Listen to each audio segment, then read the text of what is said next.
Good evening, UNC family.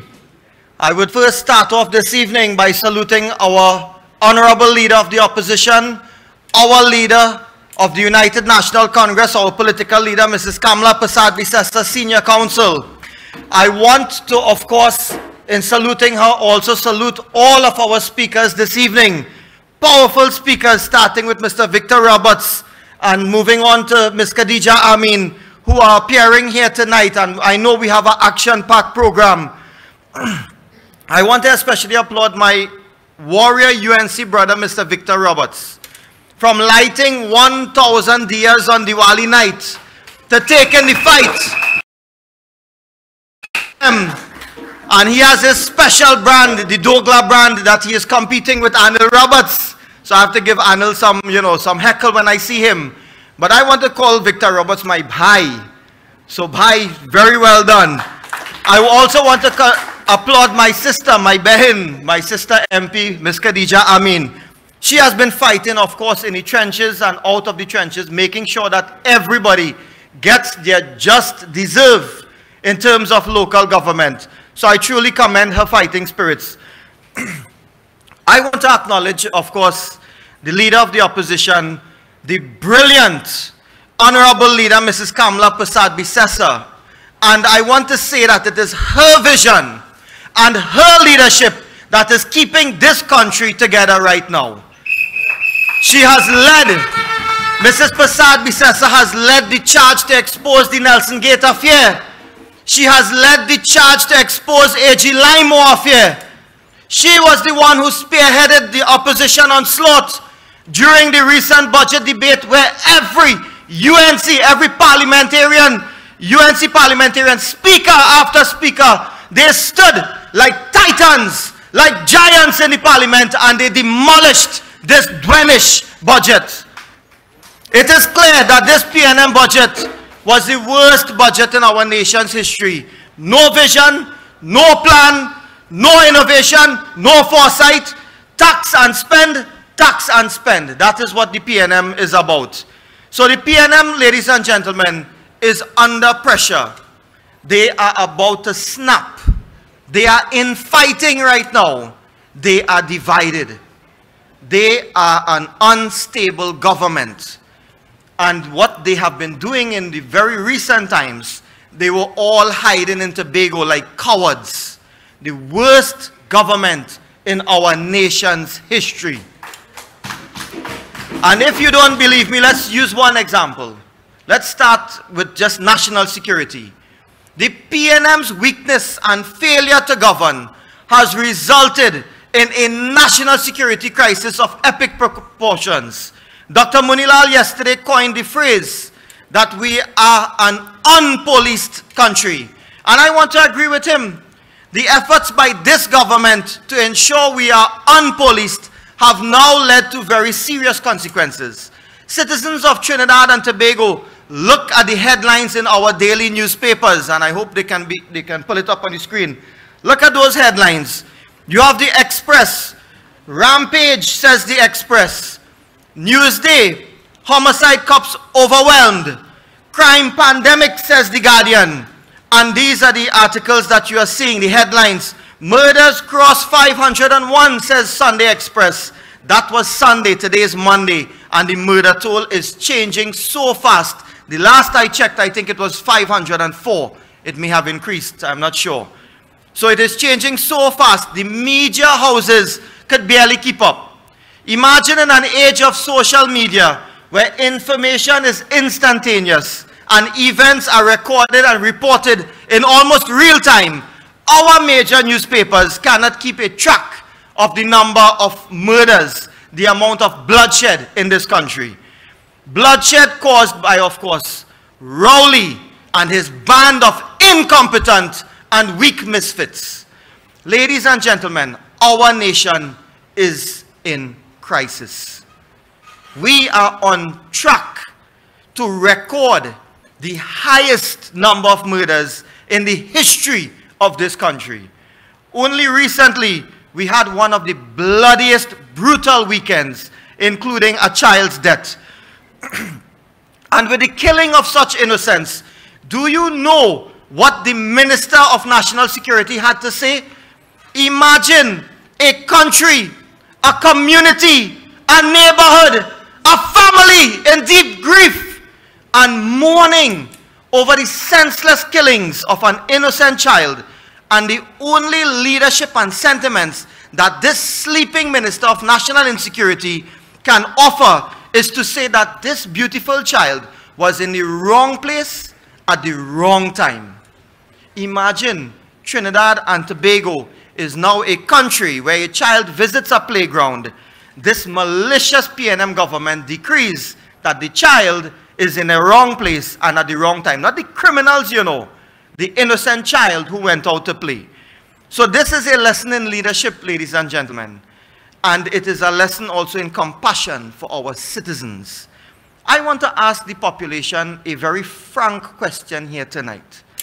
If such a tragedy had occurred under the leadership of Mrs. Kamla Persad-Bissessar, what, I ask you, would have been the reaction? There would have been on the part of the UNC, there would have been empathy. There would have been a compassionate response. Mrs. Persad-Bissessar would have herself gone to this child's home and comforted the family as only a mother of this nation could do. And that, ladies and gentlemen, is the difference. She would have summoned her National Security Minister and her National Security Council. In the blink of an eye, she would have found solutions. She would have then summoned her Minister of the People and ensured that the family was supported in whatever way necessary. Today, what do we see? We see the Prime Minister and his National Security Council today, after many weeks, purportedly doing some work. They post up a singular picture, Dr. Megu. They post up the singular picture of them meeting, National Security Council meeting after however many weeks now. They now meet. But do you really think they summoned the Security Council because of the escalating crime? Or is it because the partying has finally finished in Tobago? Party done. The party done, and that is what you saw today. Not that they were interested in you and your children and the elderly folk and our women in society. So I am asking you, as I have asked the very frank question, compare, ladies and gentlemen, the PNM's wrong place at the wrong time crime response and the UNC's track record of compassion and action response. This is what the UNC stands for under the leadership of Mrs. Kamla Persad-Bissessar. And that is why, my brothers and sisters, that the United National Congress would always be the better choice for this country of Trinidad and Tobago. Brothers and sisters, friends, citizens, can't you see it is the PNM? It is the PNM being in government that they are in the wrong place at the wrong time. So how could that beautiful child be in the wrong place at the wrong time when he was simply playing with his friends? But I don't blame Minister Hines, you know. I don't. He is just a natural failure. So he can't help himself. But I want to blame Dr. Keith Rowley, who is a bigger failure, because he's the one, after one failure in the personality of Stuart Young, now he has moved on to an even bigger failure in the personality of Minister Hines, Minister of National Insecurity. Ladies and gentlemen, this brutal murder spree is not happening in a vacuum, you know. It is directly related to actions and inactions linked to this failed PNM government. I want to remind the population, it is Keith Rowley who boasted about going to the President's house to intercept the merit list from the then Police Service Commission. And that resulted in the collapse of the Police Service Commission. And this resulted in our country. We are still in the same state of affairs where we do not have a substantive commissioner of police. So you have a rudderless, a headless police service. Ladies and gentlemen, how do you expect the police service to fight criminals when you have the Prime Minister fighting and destroying the independence of the police service? Do you know what Fitzgerald Hines said recently? He said murders are increasing because criminals are changing their tactics. That is Hines, you know. This is our Minister of National Insecurity, you know. The criminals are changing tactics. Well, tonight, I want to tell Rowley and Hines, the people of this country is also changing their tactics. And they are saying, you and your band of failures, you need to demit office now. The people of this country are saying that they want to live in a country with safety and security. They want a government that takes crime seriously. They want the UNC, and they want the UNC led by Mrs. Kamla Persad-Bissessar. But I want to touch a little bit on a puppet. And I say a puppet, but what I really mean is the acting top cop, Mr. Jacobs. Mr. Jacobs, anywhere you see Minister of National Insecurity Hines, you see Mr. Jacobs. And if you see Mr. Jacobs, you see Minister Hines. And I want to know, I want to ask Mr. Jacobs, what really is his position in all of this? What is he doing?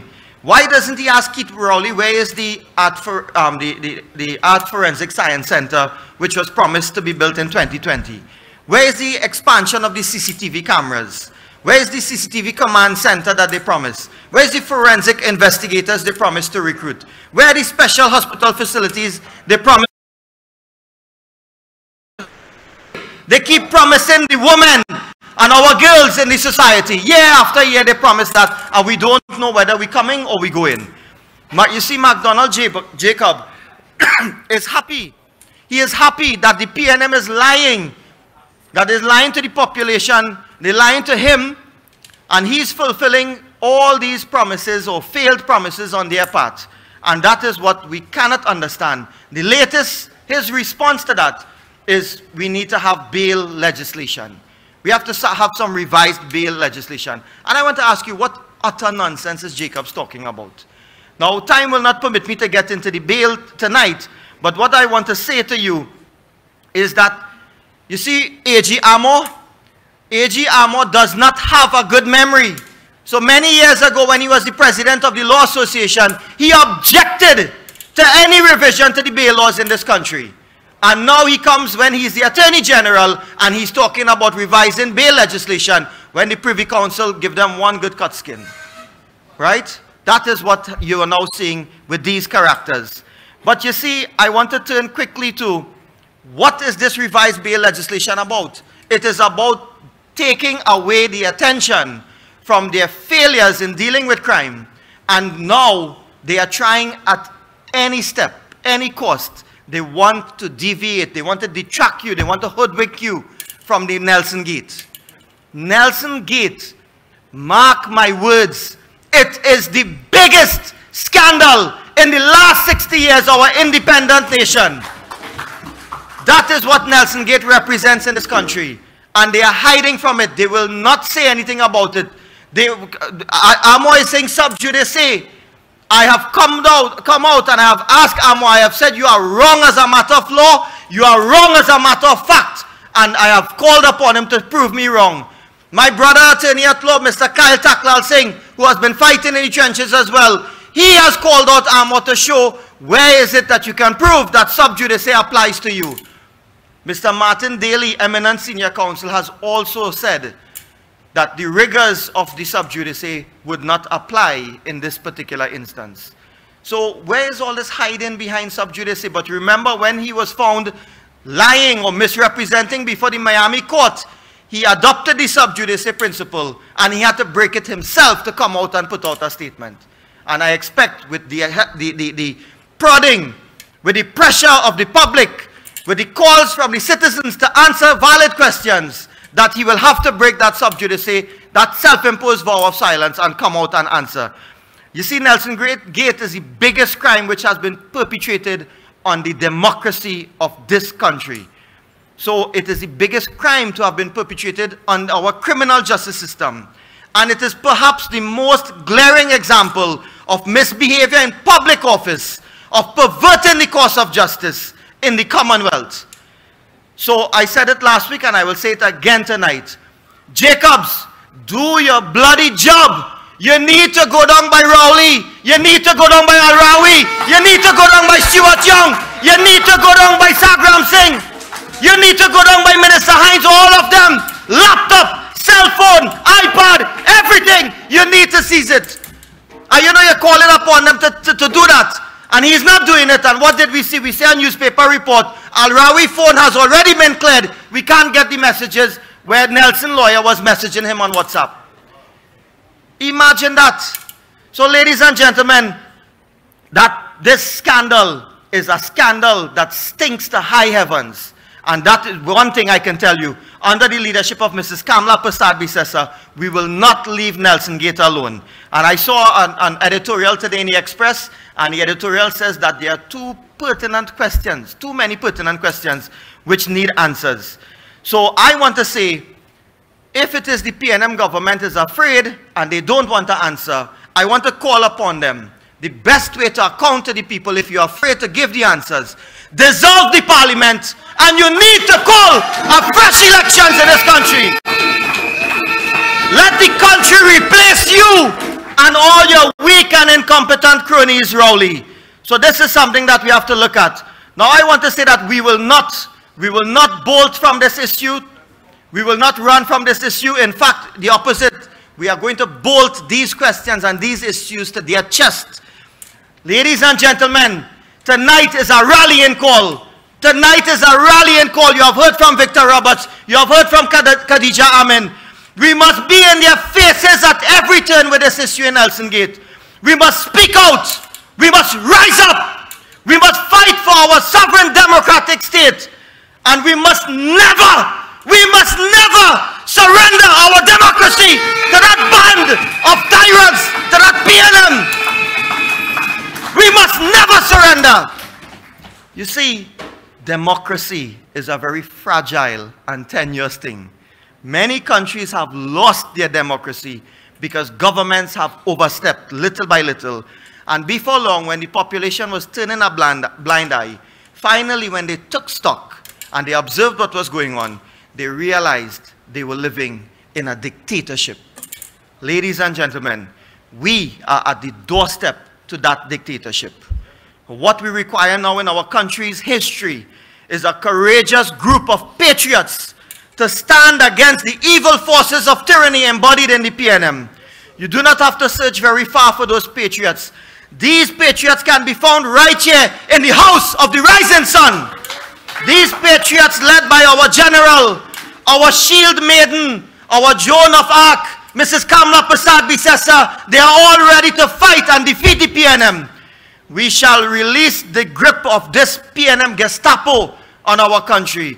We shall salvage what is left of our democracy, and we shall lead the way to a better, more prosperous Trinidad and Tobago. We must fight for our freedom by all means necessary. I say to you tonight, I, Dinesh Rambally, Member of Parliament for Chaguanas West, I am UNC and proud. All of you, you are UNC and proud. And together, we are all UNC and proud. And we shall overcome this PNM tyranny. Thank you, ladies and gentlemen. Welcome to the revolution. People crying out for justice.